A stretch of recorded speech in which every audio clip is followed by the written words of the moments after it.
बलिया जनपद के सभी विधानसभाओं के सभी कार्यकर्ता उपस्थित थे।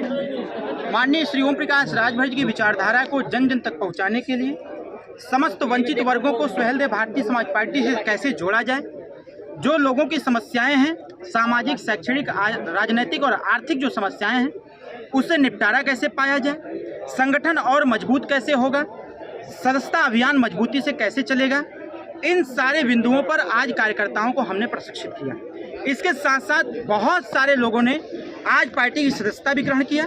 इसके साथ साथ बहुत सारे कार्यकर्ताओं को आज पदाधिकारी भी बनाया गया। सर, समाजवादी पार्टी से गठबंधन टूट गया, बसपा पूछ नहीं रही है, भाजपा में बड़ी हल्ला हो रहा है, सच क्या है सर? देखिए, सच यही है कि समाजवादी पार्टी से गठबंधन टूट चुका है। रही बात जो एक मीडिया में है कि बीएसपी पूछ नहीं रही है, ये गलत बात है।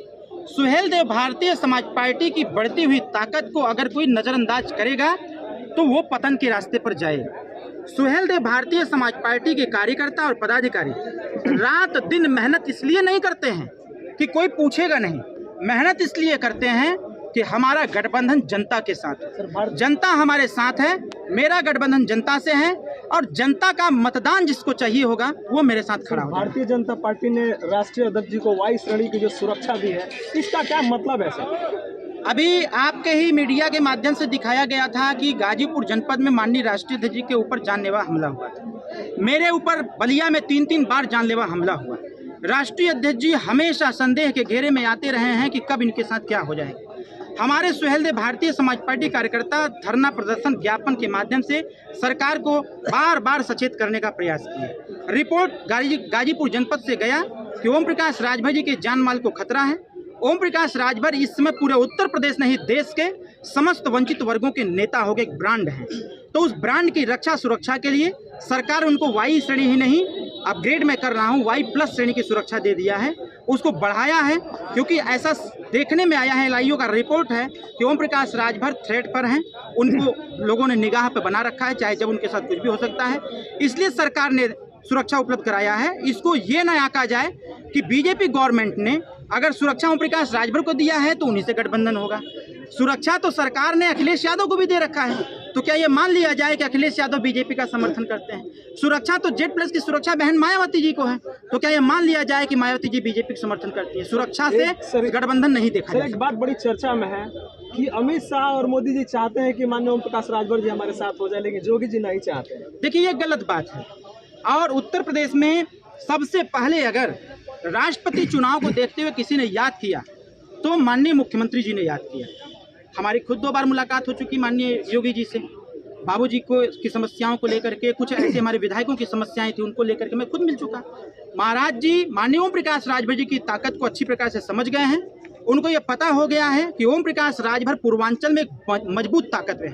अगर पहली ताकत भारतीय जनता पार्टी है तो दूसरी ताकत सुहेलदेव भारतीय समाज पार्टी है, तीसरी ताकत समाजवादी पार्टी। ये अच्छी प्रकार से सबको पता चल गया है।